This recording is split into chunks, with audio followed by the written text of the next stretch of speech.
오늘 우리는 이 빌레몬서 1장 18절부터 25절까지 좀 다소 말씀이 길었는데 이 말씀을 본문으로 서로에게 본을 보이자라는 제목을 가지고 함께 말씀 나누도록 하겠습니다. 자, 우리가 그 지난주에 오네시모를 변화시키신 그 예수님에 대한 이야기를 나누면서 그 관련된 이야기 세 가지를 나눴습니다. 그 첫 번째로 나눴던 이야기가 무엇이었을까요? 네, 그렇습니다. 그 오네시모는 사실은 그 겉모양으로 봐서는 그냥 예전의 종이나 뭐 지금 뭐 종의 모습이나 뭐 다를 바가 겉모양은 없었는데 사실 그 속은 예수님으로 말미암아 완전히 변화된 거듭난 사람이었다라는 말씀을 드렸습니다. 그런데 사실은 많은 사람들이 그렇게 속에 변화된 모습을 보고 사람을 대하는 것이 아니라 사실은 대부분이 이제 겉모양만 보고 사람들을 이제 판단하는 경우가 사실은 너무나 많다. 그런데 우리 신앙 선배들이 그랬던 것처럼 우리는 사람의 속을 보고 그 사람의 속 사람을 보고 그것에 주목하면서 상대방을 이제 대해야 된다라는 얘기를 이제 첫 번째로 함께 이야기 나눴습니다. 자, 그런가 하면 우리 두 번째로 나눴던 이야기가 무엇이었을까요?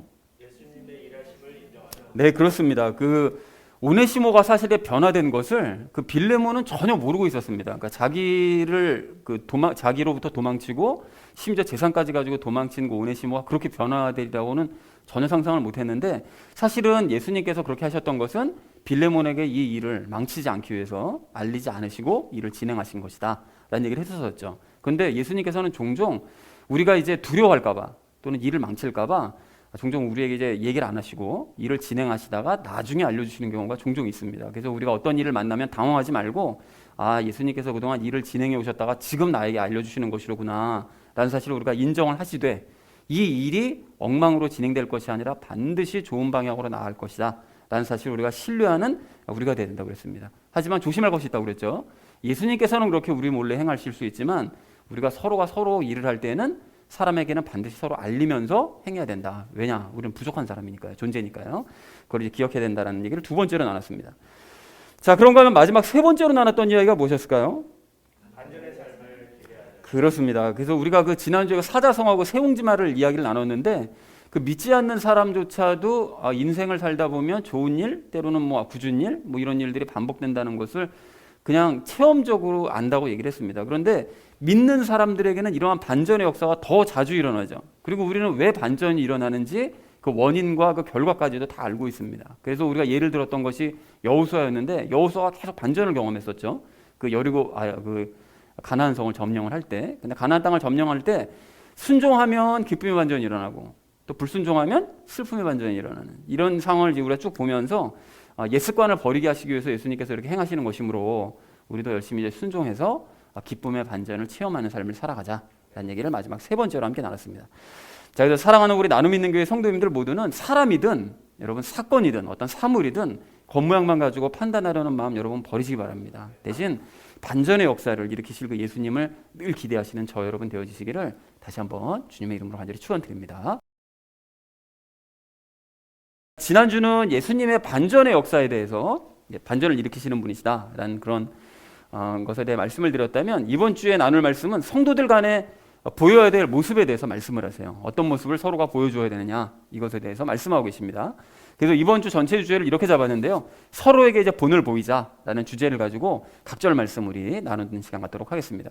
먼저 18절 말씀 우리 함께 읽도록 하겠습니다. 만일 그가 내게 잘못을 했거나 조금이라도 빚을 졌거든 그것을 내 회계장부에 넣으라 라고 말씀합니다. 여기서 그가 라고 얘기하는 것은 당연히 누구냐면 오네시모겠죠. 그리고 너에게 라는 것은 이제 빌레몬을 얘기하는 것이고요. 자, 그런데 회계장부에 넣으라고 바울이 얘기를 하거든요. 그러면은 바울을 위한 회계장부가 별도로 따로 존재를 했었던 건가? 라고 이제 생각을 할 수 있는데 사실 그렇다기보다는 회계장부를 새롭게 만들어서 그 오네시모에게 빚진 금액을 바울이 대신 갚아준단다라고 회계장부에 네가 적어놔라 라는 그런 이제 의미가 되겠습니다. 자, 그런데 여기서 한 가지 궁금한 것은 그가 내게 잘못을 했거나 조금이라도 빚을 졌거든이라고 바울이 얘기를 하거든요. 근데 바울이 오네시모가 잘못했다는 거 알고 있잖아요. 그래서 오네시모를 빌레몬에게 보냈거든요. 그리고 빚졌다는 것도 알고 있거든요. 돈을 훔쳤다는 것도. 그런데 왜 잘못을 했거나 빚을 졌거든이라고 왜 물어봅니까? 이게 좀 이상하죠. 오네시모의 잘못과 빚을 뻔히 알고 있는 바울이 왜 굳이 이렇게 말을 한 거냐, 왜 이렇게 말을 했는 건가 하면 이런 뜻이 있습니다. 아직까지 네가 오네시모가 잘못했다고 생각하고 아직까지 너에게 빚을 졌다고 생각한다면 이라는 그런 뜻입니다. 그러니까 이걸 다 잊어버려야 되는데 그리스도인이면 아직까지 이게 빚이라고 생각된다면 이라는 그런 의미죠. 그래서 도저히 용서 못하겠거든 내 회계장부 만들어서 내가 대신 갚아줄 테니까 내 거 써넣어 이렇게 라고 이제 얘기를 했던 것이었죠. 자, 그래서 18절 전체 의미를 이렇게 정리할 수 있겠는데요. 아직까지 오네시모가 잘못했다고 생각하거나 조금이라도 빚을 졌다고 생각한다면 그것을 내 회계장부에 기록해 두어라 라고 얘기했다는 것이 이제 18절의 의미가 되겠습니다. 자, 이어진 19절 말씀 우리 함께 읽도록 하겠습니다. 나 바울은 내 손으로 그것을 썼노니 내가 그것을 갚으리라. 내가 이 외에 내 자신마저도 내게 빚지고 있는 것에 대해서는 내가 내게 말하지 아니하노라 라고 말씀합니다. 말씀이 길어서 좀 잘랐는데요. 내 손으로 그것을 썼다고 얘기하는데 이게 이제 내 손으로 뭘 썼다는 것을 얘기하는 건가 하면 회계장부를 자기는 써놨다는 거예요. 그러니까 한마디로 바울이 내가 대신 갚겠다는 각서를 아예 써놨다는 거예요. 준비를 해놓고 있다는 거예요. 그래서 혹시 이제 빌레몬이 너가 원한다면 나 그 돈 받아야겠어요 라고 한다면 그 각서 내가 너한테 주고 언젠가 내가 이제 비용이 생기면 돈 생기면 너한테 오네시모 대신해서 갚아줄게 라고 이제 바울이 얘기를 하는 거죠. 이렇게까지 얘기하는데 뭐 어떻게 받겠어요. 그러니까 어쨌든 바울이 그것을 이제 얘기를 합니다. 갚을 각오를 하고. 자, 그리고 그 하반절 말씀을 보면 그 내게 빚지고 있는 것이라고 얘기를 하는데요. 그러니까 바울이 그 빌레몬이 자기에게 바울 자신에게 빚지고 있는 것도 있다는 거예요. 그게 무슨 빚이냐면 복음에 대해서 빚진 것을 뜻합니다. 즉 빌레몬이 바울에게 이제 복음을 듣고 구원을 받은 사람이거든요. 그러다 보니까 영적으로 너는 나에게 사실은 크게 빚을 졌다는 거예요. 그러니까 그것에 대해서 나는 너한테 지금 말하지 않고 있다를 얘기합니다. 그러면 생색내려고 바울이 이런 얘기했을까요? 전혀 아니겠죠. 당연히 그것이 아니고 바울도 사실은 따지고 보면 아나니아, 자기의 눈을 떠주게 만든 안수기도에서 눈을 떠주게 만든 아나니아를 비롯해서 그 전에 자기가 핍박했었던 모든 그리스도인들, 특히 스데반 집사가 거의 그 핍박하는 와중에 잡혀서 죽었기 때문에 스데반 집사가 죽음도 자기 책임이 있다고 생각하는 바울이었거든요. 그러니까 자기가 과거 핍박했었던 모든 그리스도인들, 그리고 무엇보다 예수님께 자기가 크게 빚을 진 그런 사람인데 그렇게 빚진 그 모든 사람들이 자기에게 갚으라고 얘기를 하지 않았다. 그렇기 때문에 나 자신도 빚에 대해서 말하지 않는다는 거예요. 그러니까 내가 빚진 모든 사람들도 그리스도인들이 너 그동안 나에게 빚졌으니까 빚 갚어 이렇게 얘기하지 않으니까 나도 말하지 않았으므로 너도 그런 것에 대해서 빚으로 생각하지 않았으면 좋겠어 라고 이제 권면을 하는 것이죠. 그리고 이렇게 자신을 비롯한 선배들이 본을 보였으니까 빌레몬도 오네시모에 대한 빚을 잊었으면 좋겠다 라는 뜻으로 이제 말을 한 것이지 뭐 생색내려고 얘기한 것이 아니었습니다. 자, 그래서 19절 전체 의미를 이렇게 정리할 수 있겠는데요. 나는 각서까지 써놨으니 내가 대신 갚아주겠다. 하지만 네가 빚진 것에 대해서 내가 말하지 않고 있다는 것을 너도 좀 알아줬으면 좋겠다 라고 얘기했다는 것이 19절의 의미가 되겠습니다. 자, 이어진 20절 말씀 우리 함께 읽도록 하겠습니다. 참으로 형제여 내가 주 안에서 너로 말미암아 기쁨을 얻게 하고 내 속 중심을 주 안에서 상쾌하게 하라 라고 말씀합니다. 여기 내 속 중심을 주 안에서 상쾌하게 하라고 말씀하는데 이 말씀 어디서 많이 본 말씀이에요. 이게 어디서 받는가 하면 바울이 지난 7절에서 그 빌레몬 믿음 때문에 그 빌레몬 교회 성도들이 속 중심이 상쾌하게 되었다고 칭찬한 적이 있었거든요. 지난 7절에서. 그러니까 그 얘기를 지금 다시 한번 반복하고 있는 것입니다. 즉 과거에 너가 성도들을 네가 실천적인 믿음을 보여서 그 사람들 속을 시원하게 만들어줬던 것처럼 이제 다시 한번 오네시모를 용서하는 그 실천적 믿음을 나에게도 좀 보여줘서 내 마음도 좀 시원하게 좀 만들어줬으면 좋겠다라고 요청을 한 것입니다. 너희 성도들에게만 그러지 말고 나에게도 좀 보여줘봐. 실천적인 믿음을 이라고 요청을 한 것이죠. 자, 그래서 20절의 의미를 이렇게 정리할 수 있겠는데요. 형제여 오네시모를 이제 용서하라는 그 의미가 담겨져 있는 거죠. 내가 예수님과 함께 기쁨을 얻게 하고 나의 속 중심도 상쾌하게 네가 해줬으면 참 좋겠다. 그러니까 용서를 좀 해줘라. 그러면 아주 모든 게 다 좋아질 것이다 라고 요청을 합니다. 자, 이어진 21절 말씀 우리 함께 읽도록 하겠습니다.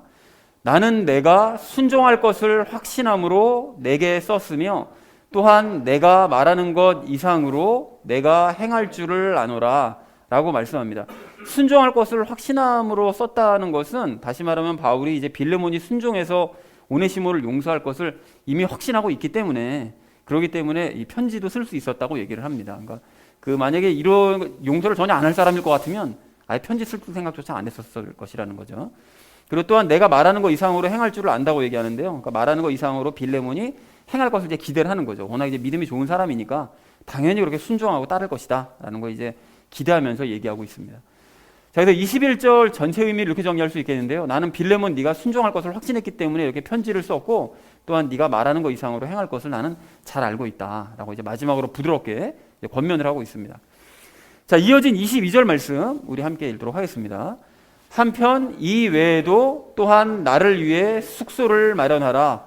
너희 기도를 통해 내가 너희에게로 보내어질 줄을 확신하노라. 그러니까 바울이 그렇게 용서를 해주라고 이제 부탁을 하면서 마지막으로 또 한 번 부탁을 하는데요.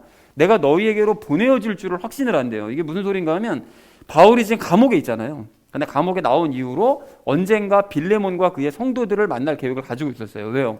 그 사람들이 기도하고 있거든요. 우리가 좀 바울을 좀 만나서 바울의 말씀을 좀 듣고 싶다라고 지금 바울을 위해서 기도를 하고 있기 때문에 난 반드시 너희 때문이라도 감옥에 나가게 될 것이 맞을 거다. 그리고 나가면 너희를 분명히 만나러 가게 될 것이다 라고 이제 얘기를 하고 있는 것이죠.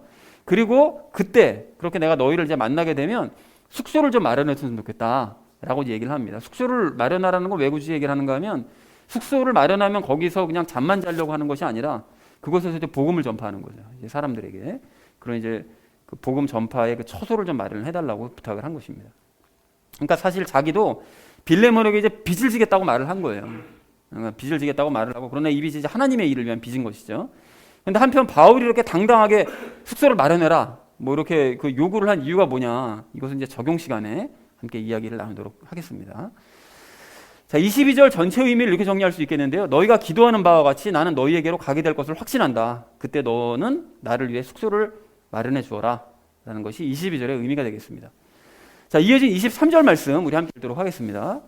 그리스도 예수님 안에서 나와 함께 갇힌 자 된 에바브라가 내게 문안하며 라고 말씀하는데, 기억력이 엄청 좋으신 분들은 갑자기 이 말씀을 딱 보면서 이런 생각이 떠오를 거예요. 갇힌 자 에바브라 없었는데? 라고 생각 딱 하실 수가 있는데, 그 바울이 골로새서, 우리가 지난번에 나왔던 골로새서에서 아리스다고 마가 유수도 세 사람만이 갇힌 자가 되었다고 말한 바가 있거든요. 그러면 에바브라는 아니었는데? 라고 이제 생각하실 수 있으나, 여러분 무엇을 알 수 있습니까? 뭘 알 수 있는가 하면 아리스다고가 에바브라가 이제 바뀌었어요. 그러니까 에바브라가 들어가고 갇힌 자가 되고 아리스다고는 바깥에서 또 있는 것처럼 얘기를 하거든요. 이 뒷부분에 보면. 그러니까 그걸 보면 서로 교대해서 이제 감옥을 이제 출입하고 있었다라는 사실을 이제 확인할 수가 있는 거죠. 바울 그 사역팀들이. 자, 한편 바울은 이 에바브라가 지금 빚을 지고 있는 거예요. 에바브라에게. 왜냐하면 갇힌 자가 돼서 자기랑 함께 고초를 겪고 있으니까 에바브라에게 미안한 그런 빚을 지고 있는데, 에바브라 역시 하나님의 일을 하고 있는 것이기 때문에 전혀 불평하지 않고 그냥 감옥 안에 들어가서 그냥 바울의 수족이 되어서 왔다 갔다 심부름도 하고 일을 하고 있었거든요. 그러니까 그거를 알려주는 거죠. 그 빌레몬에게 간접적으로 이런 상태다. 그러니까 하나님의 일을 하는 사역자들의 삶이라는 게 이렇게 서로가 서로에게 그냥 빚진 삶을 사는 것이다 라는 것을 은연중에 빌레몬에게 이제 알려주는 것입니다. 에바브라도 그렇게 하고 있다라고 이제 알려주죠. 그래서 전체 의미를 이렇게 정리할 수 있는데요. 그러니까 예수님 안에서 나와 함께 갇힌 자 된 에바브라가 빌레몬 너에게 문안하고 있다라고 얘기를 하고요. 24절 말씀 우리 함께 읽도록 하겠습니다. 나의 동료 일꾼 마가와 아리스다고와 데마와 누가가 문안하노라 라고 말씀하는데, 이건 별로 어려운 내용 아니니까요. 동료 일꾼 마가와 아리스다고와 데마와 누가도 너에게 문안한다. 그리고 마지막 25절 말씀 우리 함께 읽도록 하겠습니다. 우리 주 예수 그리스도의 은혜가 너희 영과 함께 있기를 원하노라. 아멘 라고 얘기합니다. 이것도 역시 뭐 어려운 내용 없습니다. 그래서 우리 주 예수 그리스도의 은혜가 너희의 영과 함께 있기를 원한다 라고 이제 인사를 이제 마무리했다는 것이 25절의 의미가 되겠습니다. 자, 그래서 오늘 본문 말씀을 이렇게 총정리할 수 있겠는데요. 오네시모가 여전히 잘못했다고 너가 생각한다면, 빌레몬 너가 그렇게 잘못했다고 생각한다면 내가 대신 갚아주겠다. 그러나 너의 빚도 있다는 사실을 좀 기억해 줬으면 좋겠다 라는 것을 이제 18절 19절의 내용이고요. 그리고 또다시 네 믿음을, 너가 용서하는 그냥 실천적인 그런 믿음을 보여주어서 나와 예수님의 마음을 좀 상쾌하게 해줬으면 좋겠다. 그래서 나는 네가 말한 거 이상으로 순종할 것이라고 나는 믿는다 라고 20절 21절에서 부드럽게 이제 간청을 하고요. 그리고 한편 너희의 기도대로 내가 너희에게 이제 갈 것 같으니까 내가 도착을 하게 되면 숙소를 좀 마련을 해줬으면 좋겠다라는 것이 이제 22절의 내용이고요. 그 나와 함께 갇힌 자된 에바브라가 문안하고 마가 아리스다고 데마 누가도 너에게 이제 문안을 한다. 그리고 예수님의 은혜가 너희와 함께하기를 원한다라고 이제 마지막 인사를 했다라는 것이 오늘 본문 전체의 내용이 되겠습니다. 자, 그래서 본문 말씀을 총정리를 했고 이제 마지막 결론 서로에게 이제 본을 보이자라는 것을 이제 주제로 나머지 이야기 삶에 적용하면서 함께 말씀 나누도록 하겠습니다. 서로에게 이제 본을 보여야 될 우리가 그 첫 번째로 오늘 우리 함께 나눌 이야기는 본을 보이고 본을 보이게 하자는 것입니다. 여러분 오늘 19절 말씀을 좀 다시 보십시오. 19절 말씀 보시면 바울은 각서를 써두었다라고 이제 말한 뒤에 빌레몬에게 내가 받아야 될 빚에 대해서는 아무 말도 하지 않았다. 너에게 받아야 될 빚에 대해서는 아무 말도 안 했다라고 말을 합니다. 그러니까 신앙 선배들이 빚 갚으라고 얘기를 한 적이 없었기 때문에 나도 역시 그들의 본을 따라서 그런 본을 따라서 빌레몬 너에게도 말을 하는 거니까 너도 신앙 선배들, 나의 신앙 선배들 그리고 나의 본을 따라서 너 역시 그 길을 좀 따라갔으면 좋겠다라고 이제 권면을 한 것입니다. 그러니까 다시 말해서 혹시라도 빚을 내가 받아내야 되겠다라는 그런 생각이 든다면 나는 남에게 빚진 건 없나 이걸 좀 먼저 생각해보는 그런 본을 보였다라는 것이죠. 나는 빚진 게 없는가라는 본을 보였다는 거죠. 그래서 여러분 이제 우리도 마찬가지입니다. 여러분 우리도 참된 복음을 알고 우리가 거듭났다면 그러면 그 복음을 전달받은 사람에게 빚을 진 거예요. 그런데 우리는 특별히 성경 말씀을 통해서 참된 복음을 깨달았잖아요. 그러니까 성경 말씀을 통해서 복음을 알게 됐으니까 우리가 사실은 바울에게 빚진 셈입니다. 뭐 바울은 이미 천국 가 있지만 바울에게 빚진 셈이고 무엇보다 예수님께 빚을 진 거죠. 그죠? 그런데 예수님이나 바울이 막 그걸 생색내면서 너 우리에게 감사를 해야 돼. 막 강요를 하거나 막 빚 갚으라고 막 우리에게 요구를 하셨냐. 성경 말씀에서 너희가 참된 복음 알게 됐으니까 구원받았으니까 우리한테 빚 갚는 마음으로 살아. 막 이렇게 강요를 하시지 않더라. 절대로 그러지 않으시더라는 거예요. 예수님도 바울도 그냥 복음을 위해서 희생한 후에 그냥 아무런 대가 바라지 않고 그냥 침묵하는 그런 그냥 본을 우리에게 보여주더라는 것입니다. 선행을 베풀고 아무 말도 하지 않는 그런 본을 우리에게 보여주더라는 거예요. 여러분 그런 의미에서 우리가 그 마태복음 20장의 그 포도원 품꾼 비유 여러분 아시죠? 먼저 들어온 자 나중 들어온 자 해가지고 먼저 들어온 자가 막 나중에 돈 더 내놔라 막 했던 그 비유를 잘 알고 계시는데 그 중에서 여러분 주인을 좀 생각해 볼 필요가 있습니다. 여러분 이거 우리가 보통 이 비유를 나눌 때는 그 처음 들어온 자하고 나중 들어온 자에 대해서 먼저 주목하는 경향이 있잖아요. 물론 예수님께서도 그 사람들을 타겟으로 말씀하신 건 맞습니다. 맞는데 오늘은 이 포도원 주인에게 우리가 좀 주목을 해봤으면 좋겠어요. 여러분 그 품꾼들의 행동 때문에 그 포도원 주인의 그 모습이 가려져서 그렇지 그 포도원 주인의 행동을 여러분 가만히 생각해 보시면 이 주인은 이게 주인이 아니에요. 도리어 품꾼들을 열심히 섬기는 종처럼 행동했다는 사실을 발견을 할 수가 있습니다. 여러분 이게 무슨 소린가 하면요. 예전에도 말씀드렸던 것처럼 이런 포도원을 가지고 있잖아요. 뭐 여러 사람을 데려다가 포도를 따게 할 정도의 포도원을 갖고 있는 사람이면 대부분 자기 집에 자기 소유의 종들을 다 가지고 있었습니다. 뭐 다른 사람 안 불러도 돼요. 그런데 그럼에도 불구하고 이 주인은 외부에서 품꾼들을 일부러 쓴 거예요. 그러니까 즉 일이 없어서 굶고 있는 사람들에게 일자리 마련해 주려고 일자리 챙겨 주려고 일부러 바깥 사람을 불러서 일을 시켰다는 것입니다. 그리고 당시 대부분의 주인들은 일을 시켜놓고도 그날 하루 일당 그냥 떼먹는 게 보통이었거든요. 나중에 줄게. 뭐 한 달 뒤에 주거나 뭐 이런 식으로. 그리고 아예 그냥 떼먹거나 뭐 이런 게 보통이었는데 이 주인은 굳이 일자리를 마련해 놓고서는 그 자기 것을 희생해 가면서 품삯을 정당하게 다 챙겨주더라는 것입니다. 그러니까 정말로 좋은 주인이었던 거예요. 그리고 이뿐만이 아닙니다. 이 주인이 포도원에서 사람들을 불러 모았으니까 오늘 포도 수확 잘 되고 있나? 아니면 이것들이 농땡이 안 치고 있나? 돌아다니면서 감시하거나 그래서 뭐 자기 재산 관심 두거나 이런 게 아니라 바깥에서 놀고 있는 사람들이잖아요. 그래서 일당 못 버는 사람들. 그냥 그 사람들에게 온 신경이 집중되어 있는 거예요. 그래서 새벽에 처음 나가서 첫 번째 들어온 일꾼들을 구했으면 그냥 끝낸 것이 아니라 9시에도 나가고 12시도 나가고 3시도 나가고 그리고 오후 마지막 5시까지 1시간 남으면 바로 그 순간까지 나가서 바깥을 계속 돌아다니면서 일꾼들을 불러 모으는 일에만 열심을 내더라는 거예요. 그리고는 나중에 품삯을 챙겨줄 때도 첫 번째 들어왔던 사람들이 막 불평하잖아요. 막 짜증내고 막 주인한테 막 악한 눈으로 막 쳐다보고 막 이랬을 때 이 자식들이 이게 해가지고 일당을 떼어 먹거나 아니면 그들을 막 그냥 쫓아내거나 막 이런 것이 아니라 줄 거 다 챙겨주고 점잖은 말로 그냥 훈계 한마디 하고서 그냥 끝내버리더라는 것입니다. 그러니까 이런 모습들을 종합해 봤을 때 이 주인은 품꾼들을 위해서 일한 종, 품꾼들을 섬기는 종의 모습을 보여주더라는 거예요. 주인이 아닌 거예요, 이게. 그래서 아닌 게 아니라 예수님께서는 이 비유의 말씀을 전혀 알아듣지 못한 이 제자들이 그냥 싸움질이 나오고 있었거든요. 그 말씀을 듣고도 그렇게 섬기는 주인의 얘기를 듣고도 누가 더 잘나니 누가 더 크냐 뭐 싸움질이 나고 있고 이러니까 그 제자들에게 20장 26절부터 28절에서 이렇게 말씀하세요. 너희 가운데 누구든지 크게 되고자 하는 자는 너희를 섬기는 자가 되고 너희 가운데 누구든지 으뜸이 되고자 하는 자는 너희 종이 될지니라. 이와 같이 사람의 아들도 섬김을 받으러 오지 아니하고 도리어 섬기며 자기 생명을 많은 사람의 대속물로 주려고 왔느니라 라고 말씀하셨어요. 그러니까 즉 예수님의 제자들은 주인 행세하려고 그러면 절대로 안 된다. 내 제자가 되고 싶니? 주인 행세 같은 거 할 생각하지 마. 그리고 마지막에 포도원 들어온 그 품꾼들처럼 스스로가 부족한 존재라는 사실을 너희가 알고 자신을 섬겨준 주인에게 감사하면서 주인이 나를 섬겨줬구나라는 걸 거꾸로 이제 그걸 깨닫고 그걸 감사하면서 주인이 본을 보여준 것처럼 너희도 남들을 섬기되 종처럼 섬기면서 희생해야 된다라고 예수님께서 말씀하시라는 것입니다. 그러니까 다시 말해서 내가 남들보다 내가 막 더 받아야 되겠고, 응? 남들보다 내가 더 보상한 데만 더 받아야 되겠어.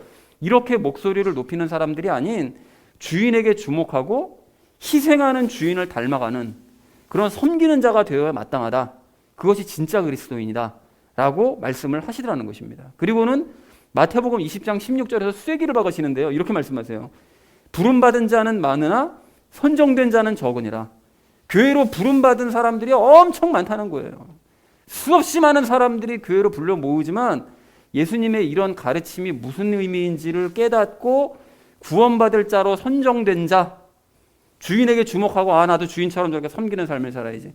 이걸 깨닫는 자는 그래서 천국으로 갈 자로 선정되는 자는 지극히 적다라고 말씀을 하시더라는 것입니다. 그래서 사랑하는 우리 나눔 있는 교회 성도님들 모두는 포도원에 일찍 들어온 그 교인들처럼 뭐 이 시대 교회들 가보면 그런 일찍 들어온 교인들 엄청 많잖아요. 그냥 자기 권리 주장하고 남들보다 더 챙기려고 그러고 사회 나가서도 내가 그냥 소리 하나도 안 보고 그냥 한 푼이라도 더 챙기려고 막 이런 그리고 교회 저거 내가 다 세운 거라고 그 교회 그냥 크게 세우고 막 이런 거는 그냥 자랑질이 나고 이렇게 우쭐대 실제로 한 것도 없거든요 자기가. 그런데 그런 것을 또 본일합시고 자랑질이 나는 그런 가짜 그리스도인 되지 마시기 바랍니다. 여러분 우리는 오직 포도원 주인처럼 또 예수님처럼 그리고 바울처럼 희생과 섬김의 본을 보이되 이게 핵심인 거죠. 침묵하는 여러분 본을 보이시고 남들 역시 그러한 본을 보이게 만드시는 저와 여러분 되어주시기를 주님의 이름으로 간절히 축원을 드립니다. 자, 서로에게 본을 보여야 될 우리가 오늘 두 번째로 나눌 이야기는 믿음을 입증하자라는 것입니다. 여러분 오늘 20절 말씀을 좀 다시 보십시오. 아까도 설명드렸던 것처럼 바울은 빌레몬에게 믿음을 입증해 보이라고 요구를 해요. 너가 그 성도들에게 믿음을 보였던 것처럼 나에게도 좀 믿음 좀 보여줘 봐라 라고 이제 요구를 하는데 그 실천적인 믿음을 보여주었죠 성도들에게. 그래서 마음을 상쾌하게 만들었다고 했는데 오네시모를 용서하는 정말 이게 쉽지 않은 얘기죠. 근데 그 용서하는 그런 그 믿음을 입증해 보여서 자신과 예수님의 마음을 좀 상쾌하게 좀 해달라고 요청을 하더라는 거예요. 근데 이렇게 이제 믿음을 입증한다고 하니까 이게 문득 마태복음 15장의 그 수로보니게 여인이 생각이 났는데요. 여러분 수로보니게는 그리스 지역입니다. 그러니까 예수님께서 행하시는 건 놀라운 일들이 소문이 퍼져서 그리스까지 소문이 퍼진 거예요. 그래서 그리스에 있는 한 여인이 예수님을 찾아온 겁니다. 찾아왔는데 유맘때쯤 마침 예수님께서 그 제자들의 믿음을 막 훈련시키시던 그런 때였거든요. 그러다 보니까 예수님께서 제자들에게 본을 보여주시기 위해서 그 여인을 아주 모질게 대하세요. 그래서 여인이 귀신 들린 자기의 딸을 막 고쳐달라고 막 요청을 하니까 예수님께서 딴 때 같았으면 그냥 아무렇지도 않게 그냥 네 믿음대로 될지어다 한마디 하시고 끝내시거든요. 근데 그날은 아무런 대꾸도 안 하시고 몇 번을 무시하시는 거예요. 와서 얘기하고 그냥 매달린 애도 무시하시고 못 본 척하고 그냥 무시하시고 계속 이렇게 하니까 제자들이 막 도저히 와가지고 그냥 빨리 고쳐서 보내세요 막 할 정도로 무시하셨어요. 그런데 그렇게 하는데도 불구하고 그런 자존심을 상하는 그런 대접을 받고도 여인이 포기하지 않고 드디어 예수님 앞에 막 와가지고서는 무릎 꿇고 막 엎드려가지고 제발 나 좀 살려달라고 막 이렇게 매달리니까 예수님께서 매몰차게 자녀들의 빵을 집어 개들에게 던지는 것이 마땅치 않다. 이렇게 단호하게 말씀하세요. 그러니까 너나 네 딸이나 다 개야 개. 이렇게 말씀하신 거예요. 이게 폭언에 가까운 얘기 아닙니까 이게? 이런 상황이 됐으니까 이제 어지간한 여자 같았으면 이거 어떻게 했을까요? 그러니까 유대인들이 갖다 아주 그냥 더럽고 치사한 것들이라고 그냥 쌍욕을 내뱉고 그냥 가버리든지 아니면 귀신 쫓아낸다고 하는 뭐 예수님만 귀신 쫓아냈던 게 아니라 당시에 귀신 쫓아낸다고 하는 사람들이 막 있었거든요. 유대 내에도. 그러니까 다른 사람들을 찾아가거나 했을 것 같은데 이 여인이 마태복음 15장 27절에서 이렇게 고백해요. 주여 참으로 옳소이다마는 개들도 자기 주인의 상에서 떨어지는 빵부스러기를 먹나이다. 참으로 예수님 당신 말이 맞다는 거예요. 우리들 개 맞다는 거예요. 나나 내 딸이나 개 맞다는 거예요. 개 맞는데 개도 부스러기 얻어먹지 않습니까? 그러니까 우리 부스러기 은혜라도 좀 받아야겠다는 거예요. 그러니까 뭘 할 수 있느냐? 여러분, 이 여인이 예수님 아니면 안 된다는 믿음을 갖고 있다는 걸 알고 알 수 있는 거예요. 예수님만이 내 딸을 고칠 수 있는 유일한 분이라는 그 믿음을 가지고 있었다는 거죠. 그래서 그렇게 온갖 모욕을 당하고도 수치를 당하고도 사생 결단의 마음을 가지고 예수님께 매달리고 또 매달렸던 것입니다. 그래서 예수님께서 결국 그 여인에게 뭐라고 말씀하시죠? 오 여자여, 내 믿음이 크도다. 네가 원하는 대로 그 일이 내게 이루어질지어다. 제자들이나 다른 유대인들과 어떤 유대인들 것들보다 이방인 여자인 네 믿음이 진짜 크다. 네 믿음이 이게 진짜 믿음이다. 너 진짜 믿음 갖고 있다. 라고 좀 크게 칭찬하시더라는 것입니다. 그러니까 그 여인은 예수님이 아니면 안 된다라는 그 절박한 믿음을 온갖 모욕과 시험을 극복하고 예수님 앞에 입증해 보이더라는 거예요. 내 믿음이 이렇습니다. 라는 거를 입증해 보이더라는 거예요. 그래서 이런 믿음은 여러분 23절 오늘 잠깐 스쳐 지나가는 에바브라도 이게 마찬가지 아닙니까? 여러분 이게 골로새서를 우리가 볼 때도 나눴던 것처럼 에바브라는 골로새 교회를 세운 인물이었어요. 그런데 영의 구원을 받은 이후로 혼의 구원을 위해서 열심 있는 삶을 살아내고 육신의 구원을 소망하던 그런 사람이었다고 우리가 나눴는데 그러한 영혼 육의 구원의 복음을 삶으로 입증해 보이는 거예요. 성도들에게. 그러니까 교회를 세우죠. 그리고는 성도들에게 잘 전달해서 골로새 교회라는 훌륭한 교회를 세워내더라는 것입니다. 그런데 이런 사람들과는 다르게 제자들은 이게 정말로 이 성령님 세례받기 전까지는 제자들처럼 황당한 사람들이 없었는데요. 수로보니게 여인과 그렇게 헤어졌잖아요. 헤어지고 난 다음에 예수님께서 이제 사람들 가르치시고 병을 막 고치셨어요. 그리고 고치시고 난 다음에 거기 모인 사람들 4,000명 됐거든요. 그러니까 예수님께서 야, 이 사람들 그냥 돌려보냈다가는 거의 한 3일 굶어가지고 안 되겠다 이거. 내가 밥 먹여서 돌려보내야 되겠다라고 말씀하시니까 제자들이 뭐라고 말할게요? 아니 이 광야에서 먹을 게 어디 있다고 이 사람들을 다 먹여요. 이렇게 묻더라는 거예요. 이게 수로보니게 여인처럼 예수님만이 하실 수 있다는 절박한 믿음은 바라지도 않습니다. 아니 얼마 전에 오병이어의 기적 체험했거든요. 그게 뭐 먼 것도 아니에요. 그냥 불과 한 몇 달도 안 됐을 거예요. 오병이어의 기적을 체험했으니까 적어도 예수님께서 그때 그러셨으니까 이번에도 뭔가 또 새로운 일을 하시려나 이거 정도는 기대할 수 있는 거 아닙니까 이게? 근데 그 놀라운 기적을 체험했던 이 제자라는 것들이 그거 기적 완전히 까맣게 잊어버리고서는 그냥 황당하다는 반응만 보이더라는 거예요. 이거 어떻게 먹이시려고요? 막 이러고만 있더라는 거예요. 그리고 예수님에 대한 이런 가짜 믿음을 가지고 있으니 예수님께서 그렇게 붙잡히실 때 붙잡히기 직전까지 큰 소리가 뻥뻥 치잖아요. 막. 우린 예수님 절대 안 버린다고 막. 그러니까 막 아니나 다를 까먹고 그냥 예수님만 내버려두고 그냥 전부 다 한 놈도 그냥 빠짐없이 다 도망가 버리는 거 아닙니까? 그러니까 이 가짜 믿음을 입증하는 거죠. 그러니까 급한 순간에 결국 나타나는 거예요. 그 믿음이. 그리고 오늘 24절에 등장하는 그 대마도 마찬가지 아닙니까 이게? 골로새서와 빌레몬서에서는 바울의 동역자로 이름이 기록될 정도로 열심을 냈더니 대마였는데 신앙생활이 점점 이제 자기 기대대로 되지 않으니까 어떻게 했다고 그러죠? 그 믿음을 언제 내가 믿음 가졌냐 싶게 단번에 버리고 그냥 세상으로 그냥 가버리잖아요. 그러니까 가짜 믿음을 입증해 보이는 것이죠. 자 그렇다면 여러분 중요한 건 우리니까요. 이제 우리에게는 수로보니게 여인과 같은 또 에바브라와 같은 믿음이 있습니까? 여러분 맞습니다. 우리에게는 그들이 가졌던 그 믿음이요. 그 예수님의 믿음이 있는 줄로 믿습니다. 그렇다면 이제 그 믿음을 예수님과 또 서로 앞에서 입증해 보이기 원합니다. 어떻게 입증해 보일 수 있을까요? 열매 맺음으로써 입증해 보일 수 있습니다. 여러분 사랑하고 기뻐하고 평안 누리고 오래 참고 부드럽고 선하고 믿음 충만하고 온유하고 절제하는 그런 삶의 열매를 보여야 된다는 거죠. 그런데 여기서 우리가 멈추지 말고 한 걸음 더 나아가서 어떻게 될까요? 사랑할 수 없는 중에 사랑하고 기뻐할 수 없는 중에 기뻐하고 평안할 수 없는 중에도 평안 누리고 오래 참을 수 없는 중에도 오래 참는 그 등등등 그런 성령님의 9가지 열매의 모습을 예수님과 사람들 앞에서 보이자는 것입니다. 또한 빌레몬서 전체 주제예요. 용서요. 정말 하기 힘든 이 용서요.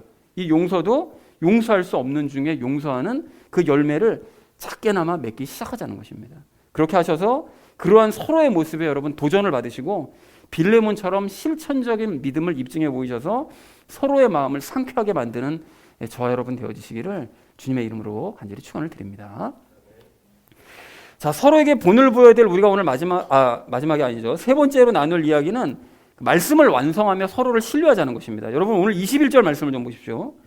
21절 말씀을 보시면 바울은 빌레몬이 자신이 말하는 것 이상으로 실천할 것을 믿는다고 말해요. 그러니까 실제로 빌레몬이 이렇게 실천을 했겠죠. 실천을 했을 텐데 그래서 우리도 빌레몬과 같은 이런 태도를 가져야 됩니다. 그래서 지금 들은 말씀보다 더 실천하려고 해야 된다는 거예요. 그러니까 율법을 완성해 가야 된다는 거죠.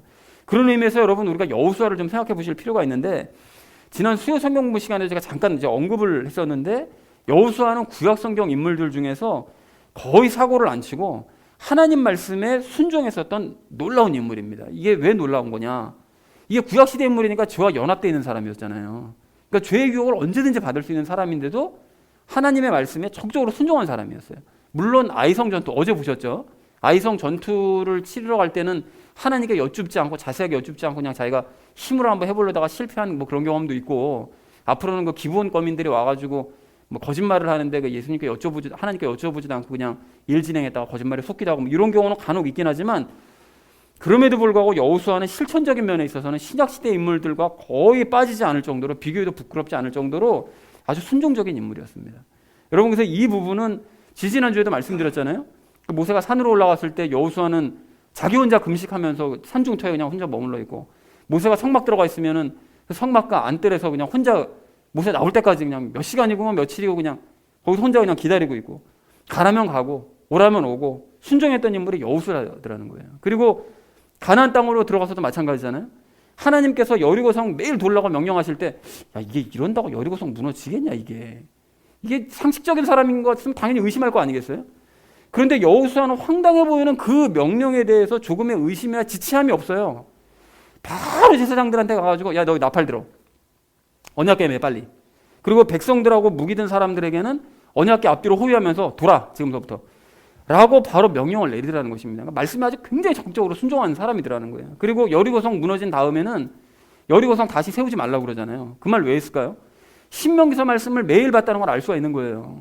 주야로 말씀 묵상하라고 하니까 모세오경 달달달달 보는 거죠. 그러니까 하나님께서 저주하신 성은 다시는 지어서는 안 된다라는 말씀 구절이 생각이 나니까 야 이거 다시 지어서는 안 돼 라고 얘기하는, 그러니까 철저히 말씀 보고 말씀대로 실천하는 사람이었다는 것을 알 수 있다는 것입니다. 그리고 앞으로 가나안 땅을 점령하는 그 모든 과정들도 보면 여호수아의 순종이 없었다면 이 가나안 정복은 불가능하다고 할 만큼 여호수아는 정말 하나님의 말씀을 믿음과 순종으로 지켜내는 그런 삶을 살더라는 것입니다. 자, 그래서 죄 문제를 해결받지 못했었던 구약시대 인물이 이 정도로 해냈다면 예수님으로 인해 죄 문제를 해결받은 우리는 당연히 더 잘해야 됩니다, 여러분. 아닌 게 아니라 여호수아는 이게 구약시대 인물이라 사실은 주어진 말씀만 잘 지켜낸 거예요. 그런데 우리는 말씀 이상의 것들을 행할 수 있어야 된다는 거예요. 그런 의미에서 종종 인용하는 산상수훈 말씀 여러분 기억하실 필요가 있는데 살인하지 말라는 정도를 넘어서 까닭 없이 형제에게 화내지 말아라. 그럼 까닭이 있으면 화내도 되는구나 이제 여기 갈 수가 있는데 어쨌든 까닭 없이 화내지 말아라. 그리고 간음하지 않는 정도를 넘어서 마음으로라도 음욕 품지 말아라. 거짓 맹세하지 않는 정도를 넘어서 아예 맹세 자체를 하지 마. 그리고 이웃 사랑하는 정도를 넘어서 원수도 사랑하고 핍박하는 자를 위해 기도해 라는 이런 말씀들을 우리가 실천해야 된다는 거예요. 그러니까 구약의 명령을 그 이상의 것을 요구하시는 그 예수님의 말씀을 빌레몬처럼 실천해 내야 된다는 것이죠. 그런데 그렇게 되면 열심히 노력하면 되겠지 뭐 이래야 됩니까? 절대 아니죠. 노력하면 도리어 예수님께 더 혼날 수 있습니다. 그럼 어떻게 된다고 그랬죠? 그래서 우리가 기억해야 될 단어가 두 가지잖아요. 그죠? 뭐죠? 온유와 겸손입니다. 온유와 겸손. 나는 예수님의 말씀대로 예수님 이렇게 이 말씀 이상의 것을 지키라고 요구하시는데 전 이 말씀 지킬 수 없어요. 라고 겸손하게 고백을 해야 된다는 거예요. 그리고 예수님께서 저를 통해 말씀대로 행하실 수 있도록 제 자신을 드립니다. 제 삶을 내어드립니다. 라고 온유하게 고백하고 또 예수님께 통제를 받아야 된다는 것입니다. 한마디로 어린아이처럼 돼야 된다는 거예요. 아무것도 할 수 없어서 그냥 시키시는 대로 해야 되는 어린아이. 아무것도 할 수 없어서 무조건 다 요청해야 되는 그냥 어린아이. 그렇게 예수님 앞에서 어린아이와 같은 자세로 살 때 우리는 말씀 이상의 것들을 실천할 수 있게 된다는 것이죠. 그래서 사랑하는 우리 나눔 있는 교회 성도님들 모두는 빌레몬처럼 들은 말씀 이상으로 실천하는 성도님들 되시길 바랍니다. 그리고 들은 말씀 이상의 것들을 실천하기 위해서 늘 어린아이처럼 온유와 겸손을 고백하고 실천하시기 바랍니다. 그리고 그러한 모습을 서로가 서로에게 보여줄 것을 확신하시는 저와 여러분 되어주시기를 주님의 이름으로 간절히 축원을 드립니다. 자, 서로에게 본을 보여야 될 우리가 오늘 마지막 네 번째로 함께 나눌 이야기는 도움을 요청하자는 거예요. 여러분 오늘 22절 말씀을 보십시오. 22절 말씀 보시면 바울은 빌레몬과 그의 성도들이 열심히 기도한 덕분에 내가 로마 감옥에서 풀려나면 언젠가 빌레몬 너희 교회를 방문하게 될 거야 라고 얘기를 합니다. 그리고 그렇게 방문할 때 나에게 숙소를 마련해줘, 제공해줘 라고 요구를 합니다. 그러니까 아마도 그곳에서 아까 전에 말씀드렸듯이 이제 복음을 가르치려고 그래 했겠죠. 자, 그리고 바울은 여기서뿐만이 아니라 이제 다른 서신서도 이제 보시면 이제 종종 그 비용을 너희가 부담해라. 선교 비용을 부담해라. 내가 너희한테 갈 테니까 너희가 주는 헌금 가지고 나는 저쪽 스페인 지역으로 가서 선교하러 갈 거야. 뭐 이런 식으로 종종 헌금을 이제 요구를 해요. 그러면 바울이 이런 요구들을 당당하게 할 수 있었던 이유가 뭐냐? 좀 그거 나쁘끄럽잖아요. 그 막 야 돈 내나 결국 이건데 그게 너무 나쁘끄럽다는 생각이 드는데 왜 이렇게 바울이 얘기를 했느냐? 하나님의 일이니까 물론 그렇게 했죠. 근데 하나님께서 대신 갚아주실 것을 알았기 때문에 이렇게 요구했던 것이었습니다. 여러분 그걸 어떻게 알 수 있는가 하면 잠언 19장 17절에서 이렇게 말씀하세요. 가난한 자를 불쌍히 여기는 자는 주께 빌려드리나니 그가 베푼 것을 그분께서 그에게 다시 갚아주시리라. 여러분 이게 무슨 말씀입니까? 형편이 어려운 사람이 그 사람을 불쌍하게 여겨서 그 사람에게 베풀어주는 사람은 그에게 베풀어주는 것이 아니고 하나님께 베푸는 거라는 거예요. 그렇게 되면 하나님께서 그걸 꼭 기억하고 계셨다가 그 베푼 사람에게 반드시 갚아주신다는 거예요. 넘치게 갚아주신다는 거예요. 그러니까 바울은 이런 원리를 너무 잘 알고 있었고 또한 실제로도 많이 체험을 해봤기 때문에 특별히 하나님 일과 관련된 부분에 대해서는 당당히 요구하는 거예요. 요구해서 네가 베풀면 하나님께서 너에게 넘치도록 채워주셔. 이걸 알고 있는 거죠. 그래서 바울이 이스라엘로 보내는 헌금, 그 헌금을 거둘 때도 고린도후서 9장 6절, 8절, 10절에서 똑같은 원리로 얘기를 해요. 6절에서 이렇게 얘기하죠. 인색하게 뿌리는 자는 또한 인색하게 거둘 것이요 풍성하게 뿌리는 자는 또한 풍성하게 거두리라는 것이라. 그리고 8절에서는 하나님께서 능히 모든 은혜를 너희에게 넘치게 하시나니 이것은 너희가 항상 모든 일에서 모든 것이 넉넉하여 모든 선한 일을 풍성히 하게 하려 함이라. 너희가 많이 베풀 수 있도록 풍성하게 하나님께서는 베풀어 주신다. 그리고 10절에서는 또 이렇게 얘기합니다. 씨 뿌리는 자에게 씨를 제공하시는 분께서 이제 너희 양식으로 빵도 제공하시고 너희가 뿌린 씨도 번성하게 하시며 너희의 의의 열매도 늘어나게 하시리니. 그러니까 하나님의 일을 위해서 베푸는 그런 사람들에게 뭐 씨도 제공해 주시고 빵도 주시고 뿌린 씨도 번성하게 하시고 열매도 늘어나게 하시고 모든 것들을 형통하게 만들어 주신다. 이렇게 말씀하더라는 거예요. 그러니까 하나님의 일을 위해서 베푸는 자들에게는 하나님께서는 책임지고 갚아주시되 풍성하게 갚아주신다고 말씀하더라는 것입니다. 그래서 오늘 본문 19절에서 바울이 얘기를 하잖아요. 내가 갚아주겠다. 그죠? 근데 이 말이 사실은 하나님께서 베푸는 자들, 하나님의 일을 위해서 베푸는 자들에게 주시는 말씀이기도 해요. 내가 그것을 갚아주리라. 같은 말씀이라는 거죠. 그래서 사랑하는 우리 나눔 믿는 교회 성도님들 모두는 하나님의 일에 대해서 하나님과 함께 살아가는 그런 삶에 대해서 꼭 돈 문제가 아니라 할지라도 하나님께서 갚아주실 것을 믿고 서로에게 도움을 요청하시기 바랍니다. 그리고 도움을 요청을 들으면 그 요청을 무시하지 말고 그게 기도가 되었든 실질적인 도움이 되었든 여러분 응답하고 베푸시기 바랍니다. 왜 시편 말씀에도 있잖아요. 손 움켜쥐지 말고 움켜진 손 풀어라 라고 말씀하시는 것처럼 풀어서 베푸시기 바랍니다. 그렇게 하셔서 하나님께서 친히 채워주시는 놀라운 체험을 하시는, 늘 체험을 하시는 저와 여러분 되어지시기를 주님의 이름으로 간절히 축원을 드립니다. 자, 이제 말씀을 정리합니다. 오늘 우리는 빌레몬서를 모두 마치면서 이제 네 가지 이야기 나눴는데요. 본을 보이고 본을 보이게 하자라고 했었죠. 그러니까 신앙 선배들은 다 희생하는 본을 보였다. 포도원 주인도 희생하는 본을 보인 분이시다. 그러니까 우리도 나중에 들어왔다는 이 부족한 존재, 나중에 일하러 들어온 부족한 존재라는 사실을 인정하고 그 주인의 섬김과 희생을 본받자라는 얘기를 첫 번째로 나눴고요. 그 두 번째는 믿음을 입증하자고 그랬죠. 그 바울은 빌레몬에게 한 믿음 한번 입증해 보여라라고 요청을 하는데 그 믿음을 입증해 보인 그 여인, 수로보니게 여인에 대한 얘기를 나눴었죠. 그래서 우리도 믿음을 입증하되 열매를 맺음으로써 입증해 보이자. 할 수 없는 중에도 한번 열매 한번 맺어보자. 그래서 서로의 마음을 상쾌하게 해보자라는 얘기를 두 번째로 나눴고요.